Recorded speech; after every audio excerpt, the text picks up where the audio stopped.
Hi guys, Venice Beach, and the American leg of our journey has well and truly started. But just before we left Costa Rica, I caught up with Louis and Rhea, who are massive YouTubers, well over 1 million followers, to talk to them about why they have bought a piece of land in the neighbouring community to La Ecovia called Alegria Village. It was a really fascinating conversation, and it was awesome to meet them as well. They're such lovely people. They're infectious. He's from Surrey, actually, in the UK, so that was interesting. And they're really, what are they? They're just, they're mesmerising, really. They're like a big presence. He's super tall, and Campo's been particularly following them for a while, and I think you were a bit fanboying. Like I said to Lucy, do I need to go and check up on Campo? Is he going to embarrass himself?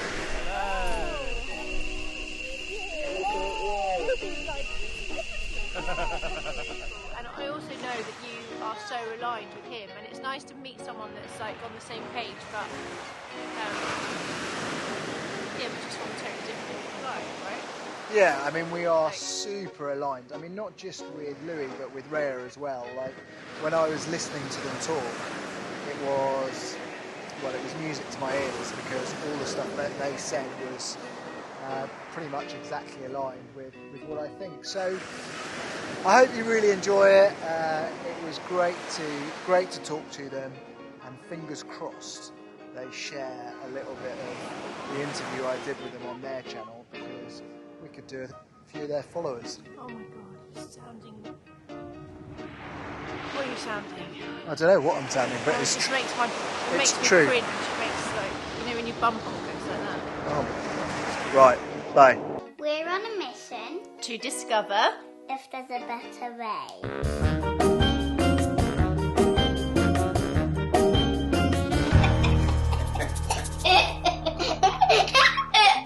Yeah. Here we go. Okay, we've got a little production assistant here. It's exactly what we need. We can hang out very soon. We'll be right back. Yeah, just after this, and we can play some games. Let's go with introductions first. Yeah. So that people that may not, how could they not come across you? They haven't come across you. Tell us about yourselves.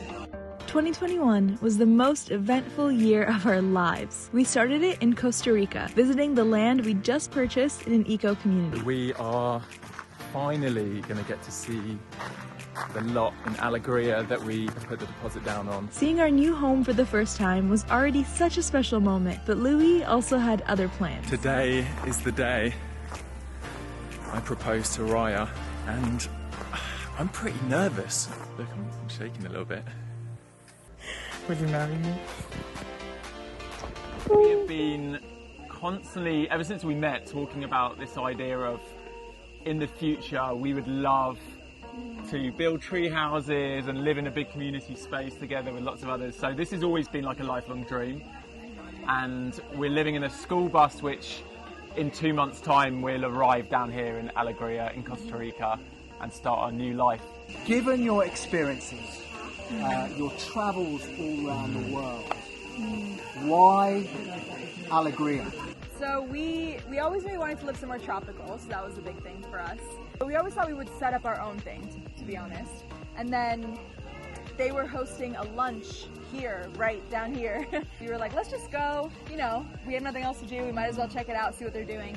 At the time, no one had even really bought a lot, I don't think, or like under 10, 20 people. It was very, very early stages. So I remember thinking this is a beautiful idea, but the biggest thing for me was who's gonna live here? And then two of our best friends, this other couple and their beautiful daughter, they also were there at that time. Mm-hmm. And then quite quickly after said that they decided to buy a lot here. One of the biggest things that you were asking was like, who's going to be there? If some of our best friends are going to be there, then that's a massive thing to draw us there. Mm-hmm. And then also like we'd met Stephen a few times, started meeting some other people, realizing actually like the values that we all have are the same. Yeah. And it's actually beautiful that we're not all the same age, we're not all from the same place, and like, you know, we at the time we're living in LA, and we set up 2 different community houses where we're all living together. But even in those houses, like, it was a very similar age range. I was one of the oldest then, and it was like, it's basically 20s and 30s all living together. Yeah. It wasn't so much this multi-generational community that we see here, and it wasn't ideal for what we want our next phase of life to be, is like starting to try for kids and start a family, and, you know, we're getting married and stuff. So, you know, the world's shifting a lot. People are starting to question a lot of things that we'd already started questioning. Yeah, like when the food was running out in the supermarkets, we were like, ooh, living in a city doesn't feel good right now. And just in general, the air quality, and we obviously couldn't go out and then go hiking or enjoy nature, so we were like, okay, city life feels like it's ending for us. And just the idea of, like, with everything so uncertain, like, can we make steps towards going somewhere where we know that we can grow our food and we know the air is clean, everything. Just kind of, it was like, it felt more urgent than ever, I think, during that time. I think the more we've learned about the community, the more we've seen the values being outplayed, and just the conversations we've had online as this like little digital community before we meet in person. It's all been so exciting. And it's all, yeah. Also, the biggest thing, I always say, nothing's permanent. So I think a lot of people make this decision like it has to be the biggest, scariest, like, am I going to live here the rest of my life? And it's like, you don't have to know that. Right now it feels right, and maybe in 10 years we're like, okay, maybe the direction of the community is moving away from what we want. Whatever it is, I think just always having the possibility open makes it less scary. That it doesn't have to be forever, it's just right now, it's what we want. So. Also, being in Costa Rica, like you were saying, like we're drawn to Costa Rica. I think like the fact that they don't have a military, they run on like 95% renewable energy. They've like protected so much of their rainforests and oceans, and it's like a lot of the values the country itself and the government stand for attracted us as a country, that we're like, yeah, this is a country we want to be a part of. And I understand in that there's this sensitivity and understanding that we are coming into a land that we didn't grow up in. I mean, we're both from different countries anyway, but I think for me, as long as there's this awareness and respect and wanting to really connect with the locals, and it isn't just like this kind of neo-colonialism coming in and start, you know, buying a patch of land and just doing our own thing. It's like very much, there's a lot of conversation around how do we live in harmony and supportively of the other neighborhoods, and something I would challenge myself and really need to do is learn Spanish in a really fluent way, because I don't want to be just that kind of ignorant kind of white English guy come in and just like, you know. Yeah. How's it felt to actually see the birth of this place? It's amazing. I mean, it's interesting. We have a bunch of these like WhatsApp groups, and we're chatting, and it can get tricky if you're only talking online, and if you're talking about big decisions as a community, there can be friction, and it's just been tough doing it all online and knowing, like, I don't even know who this person is, and we're like fighting over whether dogs should be allowed, whatever it is, you know. So meeting now and having that human connection, and you can feel everyone's hearts here. I think that's the biggest thing. You know that everyone has the best intentions, and so I think from now on, every communication, everything, hopefully everyone can have that more in mind of like, we really are in it together, and everyone's hearts are in the right place. It's just about coming, like, just kind of how we communicate from here on out. So I think that's been the most magical thing, is like connecting heart to heart and seeing how we're all just so excited. It feels like, Stephen keeps saying, it feels like the first day of summer camp, but for the rest of our lives. It's that same excitement and like bubbling up. I think because we know this is all the relationships we're building here, it's like most of these people will become lifelong friends, and it's like it's just so exciting to me, because I think often when you're in scenarios and you meet new people, you don't really know what's going to happen. Maybe you won't see them again, or maybe you'll see them sometime, but like we know for certain, like these are people we're going to be living daily with. So I think that's rare in life, that you just that you deliberately choose to live with a bunch of strangers, and then suddenly you're like, oh wow, this is such an exciting opportunity, and there's still so much to learn. I'm so curious to learn like what have the journeys been to bring people to this point in their lives? Like, what do they do? What are their passions? How are we going to collaborate? And it's just super exciting. Yeah. I love it. I love it. Now, I don't know how much you know about our journey, right? But what we're setting out to do is to visit lots of different eco-villages, communal living projects around the world to answer the question, is there a better way, right? Because my kind of thesis is that we have to, as human beings, come to a more communal, sustainable arrangement. And I happen to think that community is a big part of that. And I get the feeling, talking to you guys, that you feel that as well. And this place, I sense, is really pioneering, right? In the way that it's doing things. Obviously, La Ecovia already exists. We've got Alegria happening. We're going to have La Ecovia San Mateo as well. It feels like this little pocket on planet Earth is showing the way. Is that the way you guys feel? It's interesting. I think in a way, yes, but also in a way, I think we are reverting back to What we've always known. how humans used to live. They used to live in small tribes, small villages, and I think over the last, whatever you want to say, 100 years or so, cities have become these mega cities. People have moved out of villages into neighbourhoods where they don't know anybody, and I think the increase in suicides and depression and anxiety is massively connected, yes, with social media and internet and stuff, but also disconnecting from one another. And I think, like you said, like, community is so the key to us thriving, and it's part of how we are made as humans, is to interact with one another in an intimate way and talk through issues and find joy from one another. And I think, you know, the amount of people that have been isolated, especially through the pandemic, it's just, people are hungrier now than ever to find a new way, to find, like, not even a new way, like I said, like almost Just remembering the old ways of how humans used to exist. And I think we need to realise that although there's benefits of these mega cities, maybe, and I don't think everyone needs to move to the jungle like this. I think people could set up, and what we were doing in LA is these really community-focused, intentional households or smaller communities, and we talk to a lot of people doing this. And a lot of people in cities, for example, like minority communities, live like this, where there's like doors open, they have huge meals every night, and so it's about intentionally choosing community. So you don't have to live in the same house, you don't even have to live like right next door to someone, but just intentionally choosing it and having people over and opening your doors, and I think just moving to that way of life. And for us, also looking into having kids, I don't think kids are supposed to be raised by two people, like with two mindsets and viewpoints, and that's it. And then that's their whole worldview is supposed to be based off of those two people. It doesn't make any sense to me. So and sounds exhausting from an energy perspective of the parents. Like seeing my friends who have young kids just being completely depleted and exhausted because it's just them two. And also being in a relationship and living in community it's challenging in some ways, but in other ways, a lot of people nowadays turn to their partner to be everything for them, especially because a lot of people don't go to church anymore and don't maybe have that. They're literally looking to their partner for everything, like their spiritual connection, humor, everything. And especially through lockdown, a lot of people have just been living with their one partner and that's it. So for me, living in community, it relieves that pressure a bit, where even a simple thing is like, do you want to watch this movie? And someone's like, actually no, I want to just sit in bed and read. Like, cool, I'll watch it with someone else.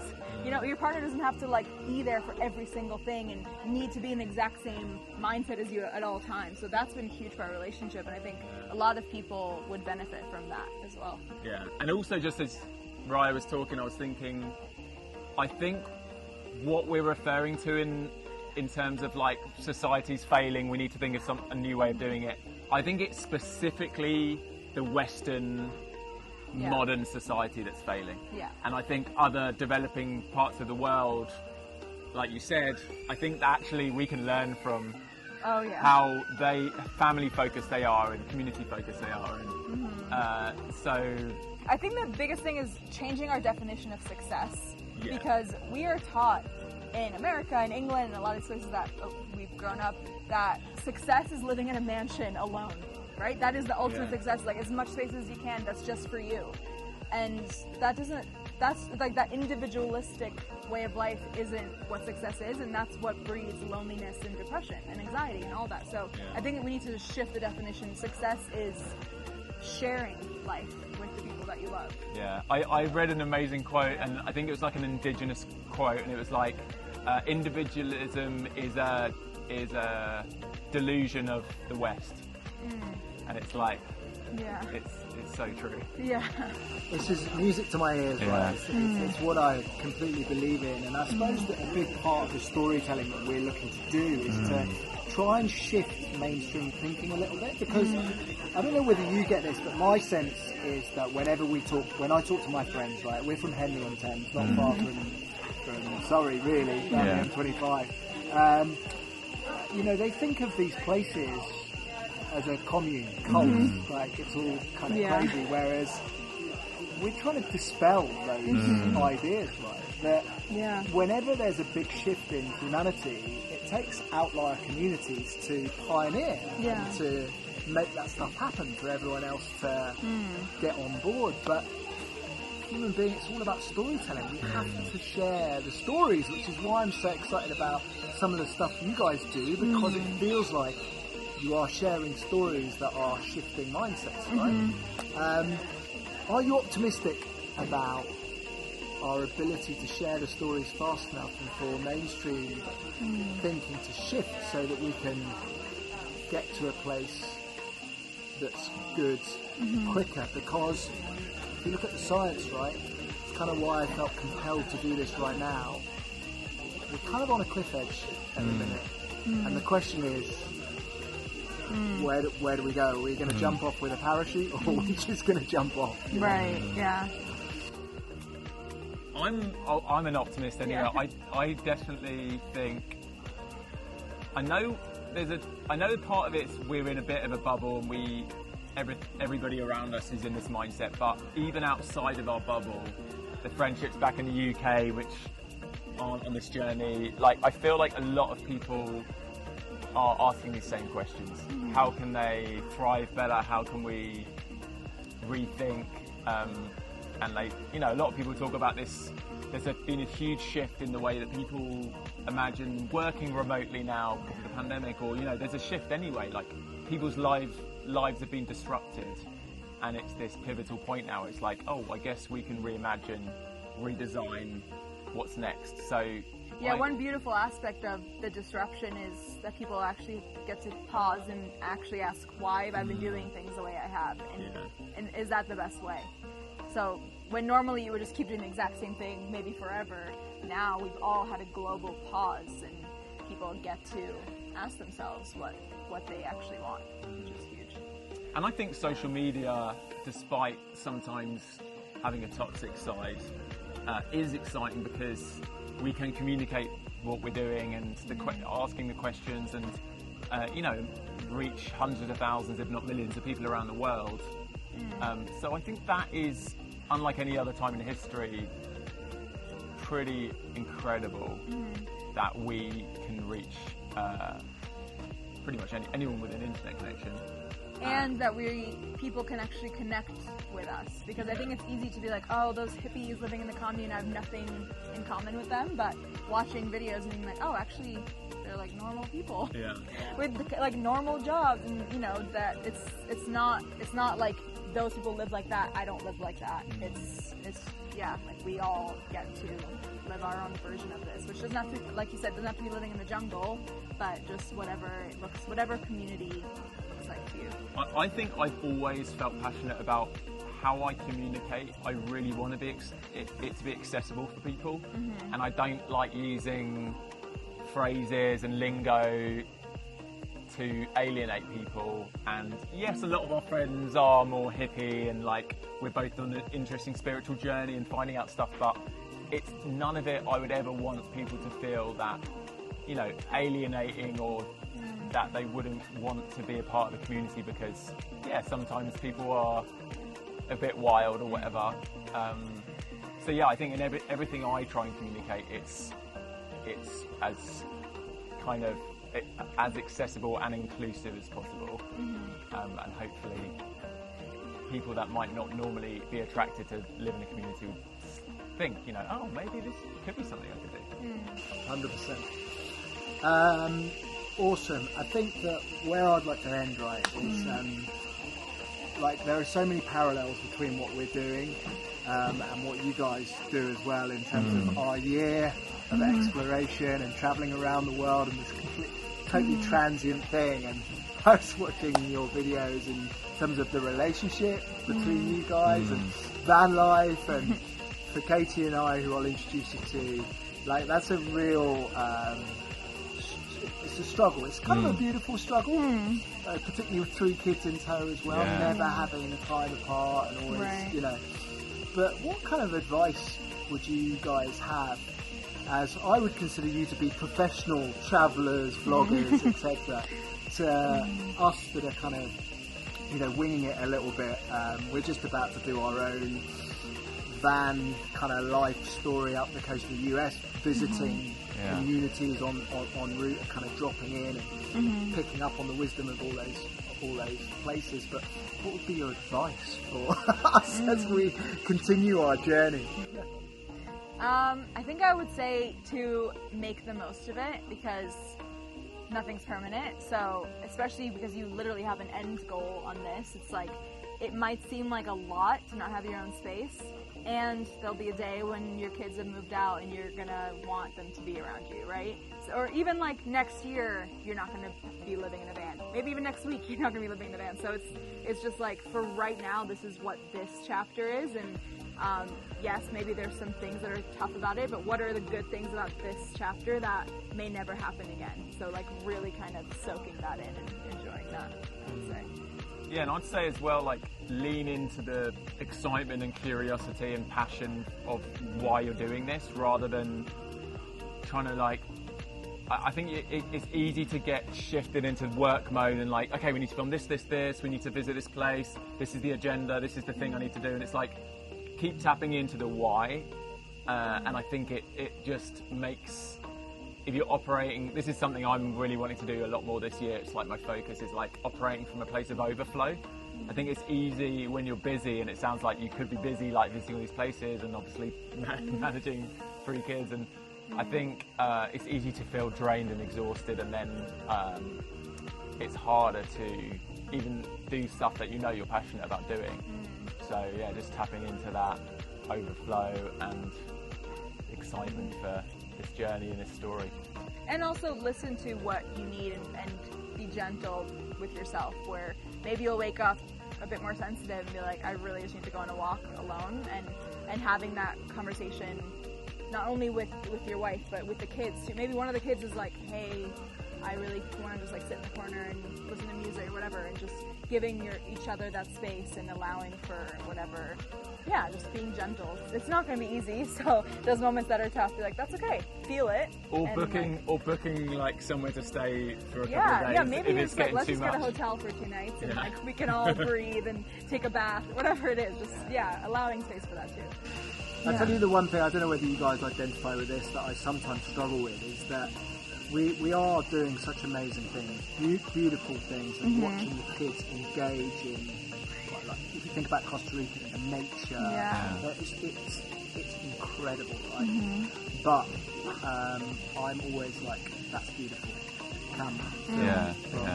And it's living, it's like trying to work out how you live your life in the present, not through a screen all the time. Like I keep saying to Katie that the kids are they're so used to this that actually it's beautiful watching it, because it doesn't mean anything to them. But for me, it's always there, right? Like I'm always thinking about it, and I haven't got the balance right, I don't think. I'm trying to figure out how that... I think it's a constant journey. We've talked recently about maybe the first day we arrive somewhere, we don't film. And we've talked about slowing down, because we used to just non-stop, like, places for half a day and fly out, and then one day. It's like, I feel like now we want to spend weeks in each place, so then it gives us time to, like, be present, disconnect, not think about filming, and then, like, a few days later, oh, maybe we should film something now. And even on this, like, I filmed some things, but it hasn't been a priority at all to document this. Knowing that this is going to be, I mean, it's cool to see the progress, and I just flew my drone around earlier and we just filmed some shots of the land, but I feel like because this is a longer term kind of project and journey, filming is just a small part of it. So it's just like giving yourself that, maybe the most magical moment with your kids, and butterflies are going to come around and you won't have your camera, and you just take it in and be like, this moment isn't supposed to be on camera. We have plenty of other moments on camera, but this one isn't. It's tough. Yeah, it's tough, but yeah, just trying to say that. Beautiful advice, though. Yeah. Cool. Awesome.